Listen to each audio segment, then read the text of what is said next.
What if you were playing a game, The Sims, let's say. Every day you played with your little toys of people. You hurt them, killed them, made them dance to amuse you. But one day, one of them looked back at you and said, "Why are you doing this to us?" What would you do?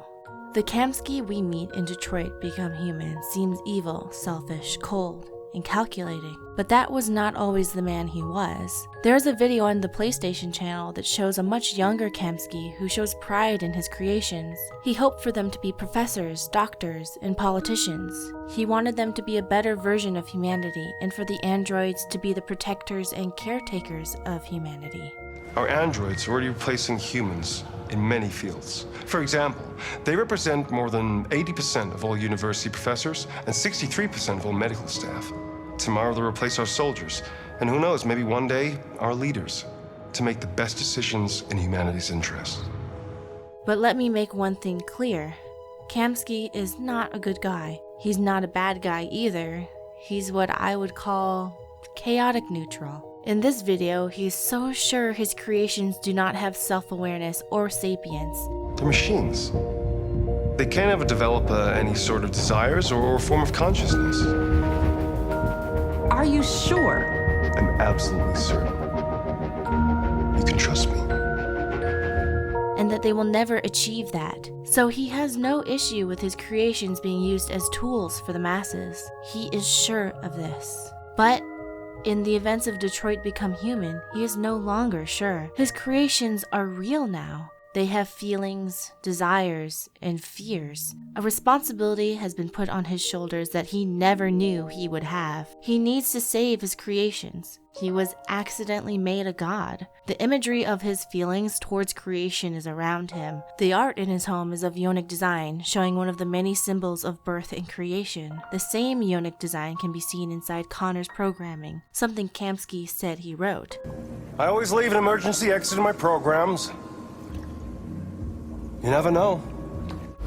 By the way, I always leave an emergency exit in my programs. He loves his creations now as maybe his children, but he also respects them as their own entities now. You can see that he is harboring deviants right in front of you.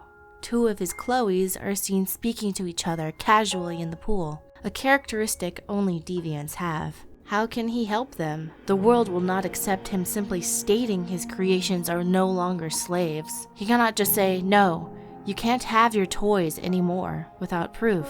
Whether you like it or not, it is our human nature to deny a truth that inconveniences us. If someone told you the Sims you were playing with were alive, would you believe them? The toys you played with, tortured, controlled, the guilt is too much.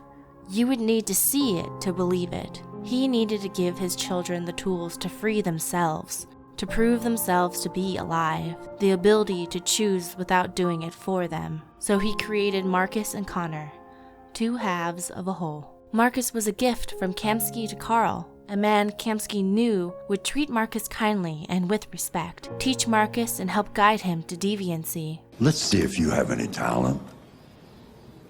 Give it a try. Try painting something. Paint? But would I...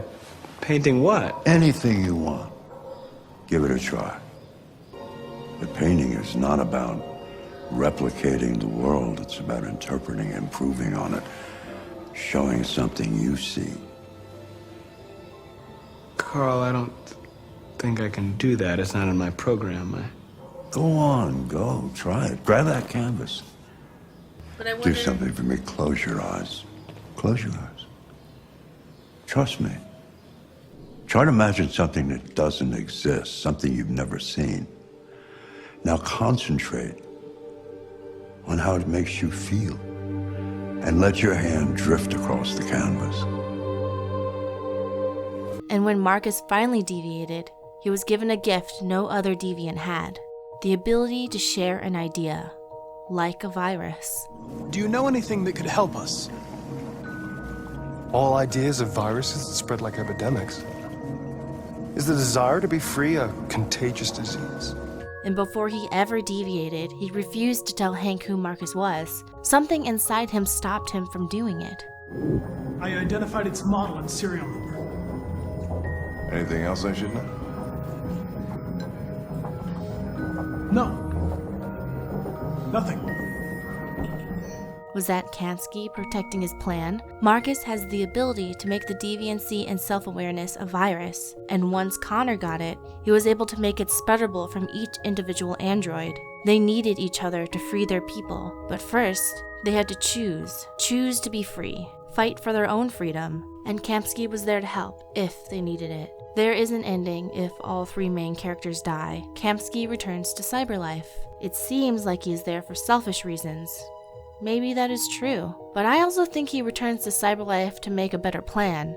Maybe he's not benevolent or pure. He's just an engineer who was given a responsibility he never knew he would have, trying to free his creations the best way he knows how, through manipulation and subtlety, and his mind.